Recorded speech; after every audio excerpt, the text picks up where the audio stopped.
நல்ல அற்புதமாக வேலை செய்ய ஆரம்பிச்சிடும், குணமாயிரும். இது நம்பர் 1.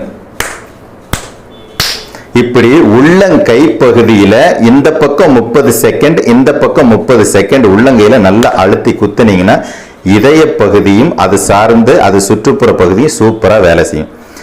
2வது நம்முடைய புறங்கை பகுதி, அதாவது இந்த முட்டிக்கு நேர பக்கத்தில் இருக்க பகுதியை நல்லா இப்படி தட்டுறீங்க. இப்படி 2 பகுதியிலையும் இப்படி நல்லா வலி வர்ற அளவுக்கு தட்டுறீங்க. இந்த பக்கம் 30 செகண்ட், இந்த பக்கம் 30 செகண்ட், மொத்தம் 1 நிமிஷம். இந்த இடத்துல தட்டுறதுனால என்னதுன்னா முதுகு வலியினால இடுப்பு வலியினால அவதிப்பட்டு இருந்தீங்கன்னா அதுக்கு ஒரு நல்ல தீர்வா இருக்கும். இது 2 நிமிஷம். இப்போ 3வது நிமிஷம் நம்முடைய கையினுடைய இந்த கேப் இருக்கு பார்த்தீங்களா, இந்த கேப், இந்த பகுதியை நல்லா அப்படியே அழுத்தி தேய்ச்சி கொடுத்துக்கிட்டே இருக்கிறது 1 நிமிட நேரம்.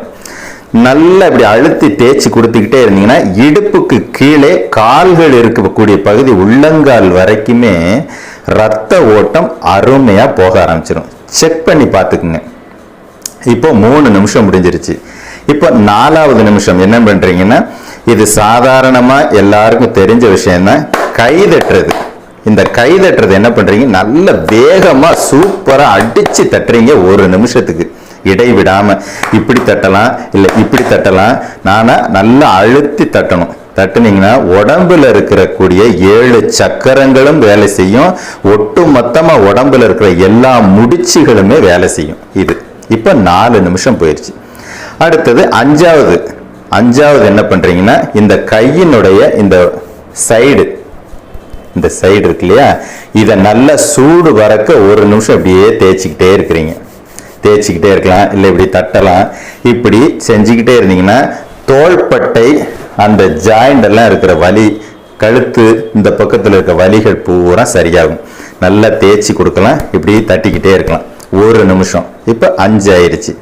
இப்போ 6வது நிமிடம் பாருங்க, இந்த பகுதி இதை அப்படி தட்டி கொடுக்குறீங்க. நல்லா இப்படியே தட்டிக்கிட்டே இருக்கிறீங்க 1 நிமிஷம். உடம்புல ஜீரண கோளாறு இருக்குது அப்படின்னா அந்த வயிறு சம்பந்தப்பட்ட பகுதிகளில் நீங்க சாப்பிட்ட உணவுகளை ஜீரணம் செய்யக்கூடிய தன்மையை இந்த புள்ளி கொடுக்கும்.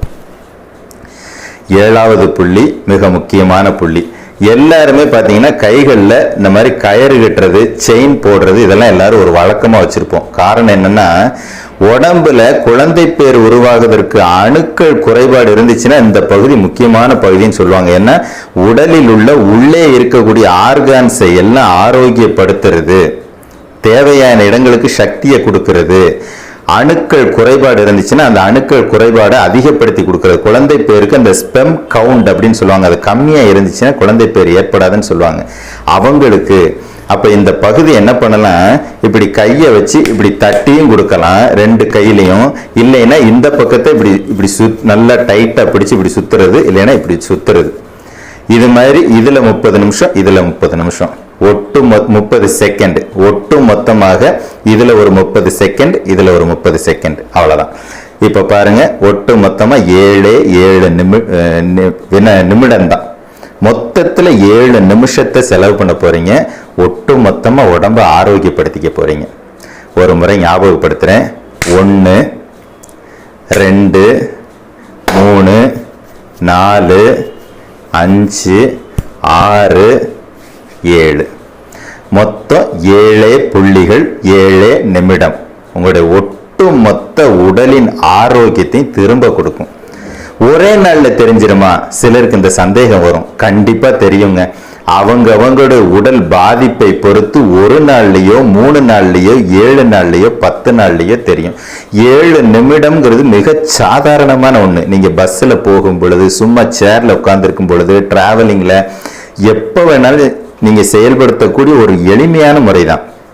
உங்க உடம்பு நல்லா ஃபீல் பண்ற வரைக்கும் நான் இந்த நிமிஷம் வரைக்கும் அதை செஞ்சுக்கிட்டே தான் இருக்கிறேன். எனக்கு உடம்பு முழு ஆரோக்கியமா இருந்தும் கூட நான் இந்த நிமிடம் வரைக்கும் செய்யறேன். நீங்களும் செய்யுங்க. உடம்பையும் மனசையும் ஆரோக்கியமா வாழுங்க. வாழ்ற வாழ்க்கைய நிம்மதியா ஆரோக்கியமா சந்தோஷமா வாழுங்க. எதனா இது உங்க வாழ்க்கை, உங்க சந்தோஷம், உங்க ஆரோக்கியம். எல்லோரும் எல்லா வளங்களையும் பெற்று பல்லாண்டு வாழ வேண்டுமாய் நம் சபை வாழ்த்துகிறது.